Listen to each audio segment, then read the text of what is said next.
भारत के उत्तर पश्चिमी हिस्से में थैलाथार का मरुस्थल आज भी अपनी रेत के नीचे कई अनोखे राज दबाए हुए है।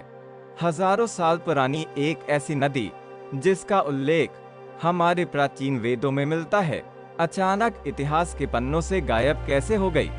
ऋग्वेद में जिस नदी को सबसे पवित्र, सबसे विशाल और नदीत्मा यानी नदियों में सर्वश्रेष्ठ कहा गया, क्या वह केवल कल्पना थी या कोई ठोस भूगर्भिक सत्य?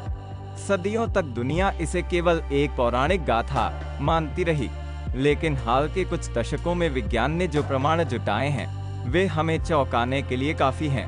प्राचीन ग्रंथों में सरस्वती का वर्णन एक ऐसी नदी के रूप में मिलता है जो हिमालय की ऊंचाइयों से निकलकर अरब सागर में गिरती थी।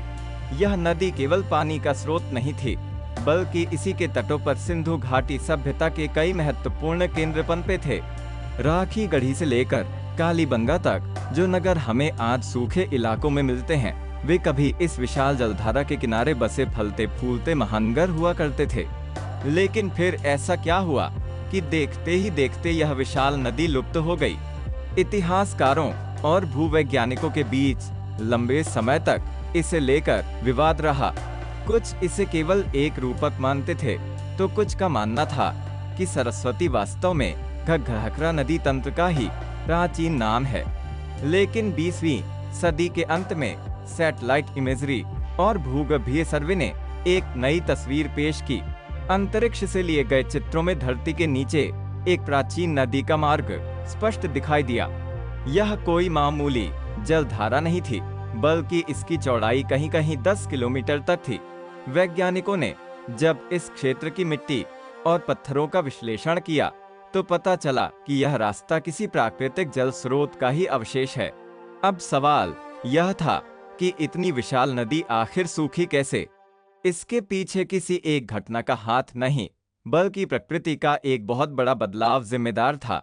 भूगर्भिक प्रमाण बताते हैं कि आज से करीब 4 से 5 हजार साल पहले हिमालयी क्षेत्र में भारी टेक्टोनिक हलचल हुई थी।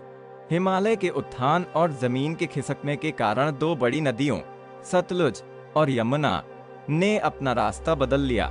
सरस्वती का अस्तित्व मुख्य रूप से इन्हीं नदियों के ग्लेशियल जल पर निर्भर था। जब इन सहायक नदियों ने अपना रुख मोड़ा तो सरस्वती का मुख्य जल स्रोत कट गया। इसके बाद मानसून के पैटर्न में आए बदलाव और धीरे धीरे बढ़ते रेगिस्तानीकरण ने इस नदी को पूरी तरह सूखने पर मजबूर कर दिया। हैरानी की बात यह है कि जो नदी कभी सभ्यता की जीवन रेखा थी, वही आज जमीन के नीचे अपनी कहानी समेटे हुए है। आज जब हम इस क्षेत्र में ड्रिलिंग करते हैं तो हमें कहीं कहीं भूमिगत जल के ऐसे स्रोत मिलते हैं जो उस प्राचीन नदी के मार्ग से मेल खाते हैं।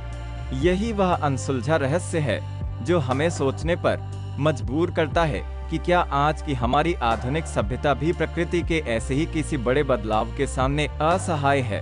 इतिहास के पन्नों में सरस्वती सिर्फ एक नदी नहीं, बल्कि एक युग के अंत और दूसरे के उदय का प्रतीक है। बहुत से लोग इसे विनाश के रूप में देखते हैं, तो कुछ इसे जलवायु परिवर्तन के एक बड़े चक्र की तरह समझते हैं। आज भी भूवैज्ञानिक इस दिशा में शोध कर रहे हैं कि उस समय का समाज कैसे इस आपदा से निपटा होगा। क्या वे पलायन कर गए थे या उन्होंने अपनी जीवन शैली को पूरी तरह बदल लिया था? सरस्वती नदी का सूखना हमें यह याद दिलाता है कि नदियां सभ्यताएं बनाती हैं और उनका लुप्त होना सभ्यताओं के पतन का कारण बनता है। यह कहानी केवल एक पुरानी नदी की नहीं, बल्कि मनुष्य के अस्तित्व की अनिश्चितता की भी है। जो आज हमें स्थायी लगता है, क्या वह हमेशा ऐसा ही रहेगा? यह सवाल आज भी हवाओं में गूंज रहा है। अगर आपको इतिहास की परतों में छिपे ऐसे रहस्यों को जानना पसंद है, तो हमारे चैनल को सब्सक्राइब करें, इस वीडियो को लाइक करें और अपने दोस्तों के साथ इसे शेयर जरूर करें ताकि इतिहास की ये अनसुनी बातें उन तक भी पहुंच सकें।